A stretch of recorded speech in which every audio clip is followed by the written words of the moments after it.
Welcome to The Eye Opener. I'm your host, Michael Lewis.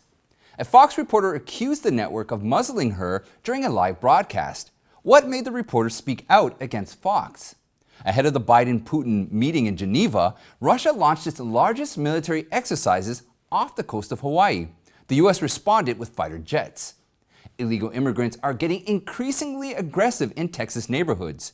The former president has accepted an invitation to visit the southern border at the end of the month. Governor DeSantis signed a unique bill into law this week. Florida public schools will now have a moment of silence at the beginning of each school day. Okay, my friends, let's take a closer look together. On Tuesday, June 15th, California reopened.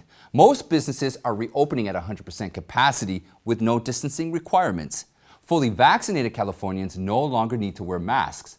Vaccinated employees can go maskless after June 17th with a vote pending. Governor Gavin Newsom marked the day with another lottery draw where 10 Californians who have received at least one dose of vaccine received a prize of $1.5 million. However, many residents and some officials still wonder why it took so long to reopen the state. Newsom's pandemic policies have directly fueled a campaign for his recall. Critics say the governor's latest moves, the reopening date and huge lottery cash prizes, are to keep voters happy in his upcoming recall election. In recent months, Americans continue to flee blue states such as New York, New Jersey, Illinois, Michigan, and California to conservative states. Specifically, in the California exodus, Texas and Idaho are the most popular destinations. Moving to the international stage, G7 leaders called for peace and stability across the Taiwan Strait during their annual summit. The nations said they strongly oppose any unilateral actions that could escalate tensions and undermine regional stability and the international rules-based order. Undoubtedly, the statement is targeting the CCP's growing aggression in the region. So how did Beijing respond to this unified support for Taiwan? On Tuesday, Chinese military sent 28 warplanes, including nuclear-capable bombers, into Taiwan's air defense identification zone. It was the largest incursion recorded by Taiwan's defense ministry to date. The CCP's foreign ministry spokesman Wang Wenbin called out the group of 7 for openly intervening in China's internal affairs and damaging Beijing's sovereignty. The CCP warned these attempts will be unsuccessful. At the same time, the CCP was publicly solidifying its partnership with Russia ahead of the meeting between Joe Biden and Vladimir Putin. Yesterday, another CCP foreign ministry spokesperson said, quote, "China and Russia are united like a mountain, and our friendship is unbreakable." Days earlier, the state-run Global Times aggressively pressed the Russian ambassador to China, Andrei Denisev, for a blunt assessment of the relationship between China and Russia. The press asked the ambassador which side Russia would pick if an armed conflict broke out between China and the U.S. The Russian diplomat declined to answer, but he noted Russia's position is much closer to China. To Beijing's delight, Putin isn't making any friendly overtures to the Biden administration. As the two leaders were preparing for a sit-down meeting in Geneva, Russia announced it had launched the largest military exercises since the end of the Cold War. And they're doing it off the coast of Hawaii. The exercises involved ships, anti-submarine aircraft, and long-range bombers. The U.S. military had to scramble fighter jets in response to Russia's provocation hours before the meeting. Critics mocked Russia's military video as a carefully staged presentation coming out of a Hollywood studio.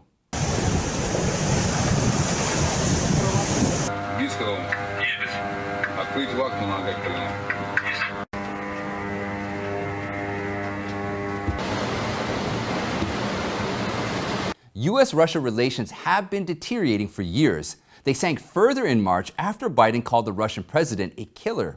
Following the comment, Russia recalled its ambassador from Washington, and the United States recalled its Moscow ambassador.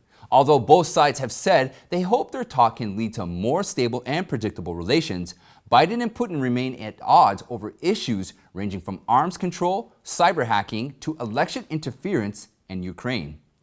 Brave Fox Houston reporter Ivory Hecker was suspended yesterday after accusing the network of muzzling her during a live broadcast. During the Monday Live segment, Fox 26 was apparently unprepared for Hecker speaking out. Outages across the region. Fox 26 reporter Ivory Hecker is live in Montgomery County to take a look at that aspect. Thanks, guys. That's right. Before we get to that story, I want to let you, the viewers, know that Fox Corp has been muzzling me to keep certain information from you, the viewers. And from what I'm gathering, I am not the only reporter being subjected to this. I am going to be releasing some recordings about what goes on behind the scenes at Fox because it applies to you, the viewers. I found a nonprofit journalism group called Project Veritas. It's going to help put that out tomorrow, so tune into them. But as for this heat wave across Texas, you can see what it's doing to AC units. This one broken down as we... This clip has gone viral on social media, and for most people, this is probably the first time you've heard of her. Hecker graduated with a degree in broadcast journalism from Syracuse University in 2012. She worked for Fox 57 from 2012 to 2013. In September 2017, she joined Fox 26 as a reporter and a fill-in anchor until she got suspended. What made Hecker go against Fox? The reporter claimed after she interviewed an unspecified person in August 2020, her relationship with the network took a dark turn. Hecker said Fox 26 didn't like what her interview subject had said and started to internally harass and defame her. In December, she was called into an HR meeting. The management told her to keep her support for free speech and opposition to censorship to herself, that those were not matters to be publicly spoken about. From that point on, Hecker realized she wasn't working for a journalist organization because true journalism can't exist in an environment of censorship. Last night, Project Veritas released an insider interview with Hecker.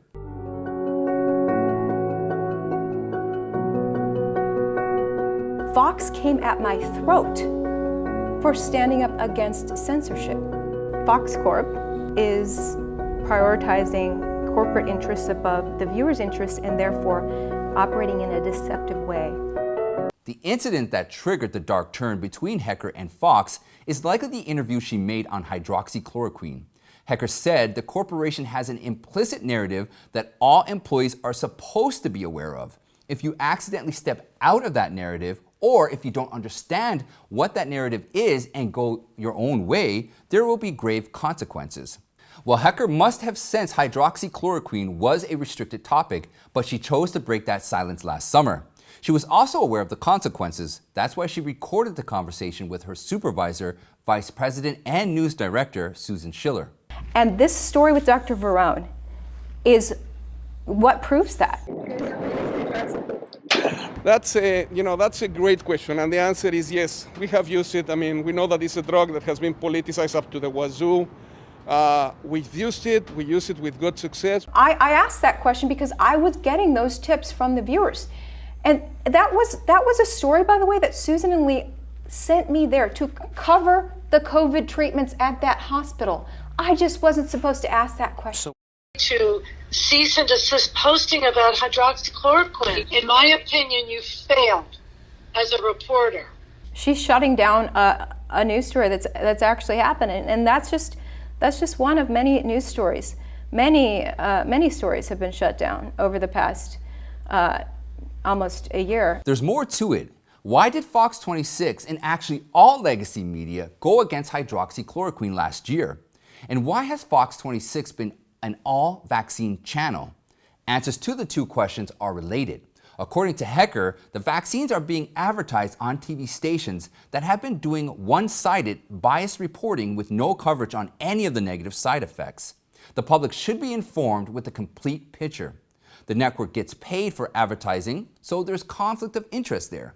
Saying good things about hydroxychloroquine or about any alternative treatment would hurt. Ivory Hecker certainly isn't the only person who's aware of the corporate narrative in the media and how big this problem has become, but she's one of the very few who have now come forward to condemn it. Hecker is now looking to pursue a career in independent journalism. The key inflation gauge, the Consumer Price Index, rose by 0.6% from April to May. The 5% annual rise was the biggest increase since 2008. The May increase came mostly from used vehicles and airfares. The two sectors have been affected by supply disruptions amid reopening the U.S. economy. Wholesale prices jumped in May for the fifth consecutive month. About a 60% increase in wholesale inflation is reflected in the higher cost of goods, including new cars, gasoline, metals, farm seeds, and beef.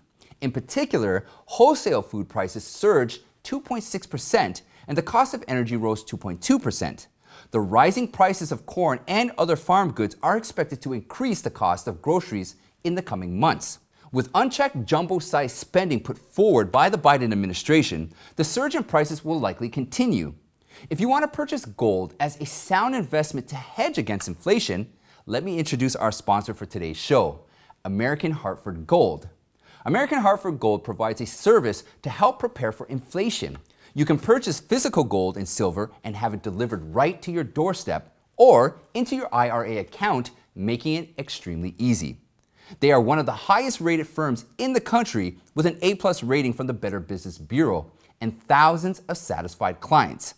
And most importantly, because you are a subscriber to the Eye Opener show, if you call them right now, they will give you up to $1,500 of free silver on your first order. So don't wait and take advantage of this special offer. The number to call is 866-880-0328, or you can simply text Mike to 65532. I've also included a link to their website in the description below. With that being said, let me grab my mug that matters and thank American Hartford Gold for sponsoring today's Eye Opener show and helping our mission to deliver truthful news. Salute. The illegal immigrants coming in these days are unlike any from previous years, according to Sheriff Brad Cole in Kidney County, Texas, who is also a Border Patrol agent for 31 years. Cole said that in the last 6 months, illegal immigrants that get past Border Patrol in the Del Rio area are walking through ranches, destroying fences and water pipes, leaving water faucets on, and breaking into homes. In the past, illegals crossing through his county largely stayed away from homes and property unless they really needed help. In May, Border Patrol detected 51,000 illegals passing around them along the border. In the same month, apprehensions hit a 21-year high with over 180,000 arrests. The majority of the illegal immigrants managed to bypass Border Patrol are young males traveling in groups. Sheriff Ruben Lalasco from Uvalde County also said illegals are getting more aggressive. A resident told Lalasco that he had to hold an illegal at gunpoint, but the man still wasn't backing down. The sheriff said the last thing he wants to hear is that we have a shooting. With the influx of illegals in Uvalde County, stolen vehicles, criminal mischief, and theft have all ticked up. A resident was even given a list of demands by a group of illegals that approached him at home. The governors of Texas and Arizona have asked other states for additional police and law enforcement to assist Border Patrol. On June 10th, Governor Greg Abbott announced Texas will begin arresting illegals who enter the state and will build its own wall.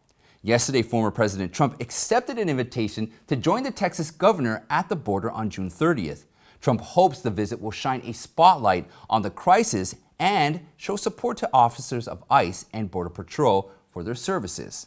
Yesterday, we talked about the Randolph Board of Education in New Jersey replacing all holiday names on school calendars with the words day off. The board claims the reasoning behind the change was prompted by an outcry over the Columbus Day holiday.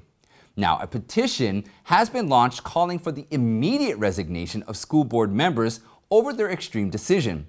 While the petition doesn't explicitly mention the board's day off designation, comments from some of the 4,000 signatories show the outrage over the board's disservice to its community. One petitioner commented, "This administration doesn't care about our kids or community.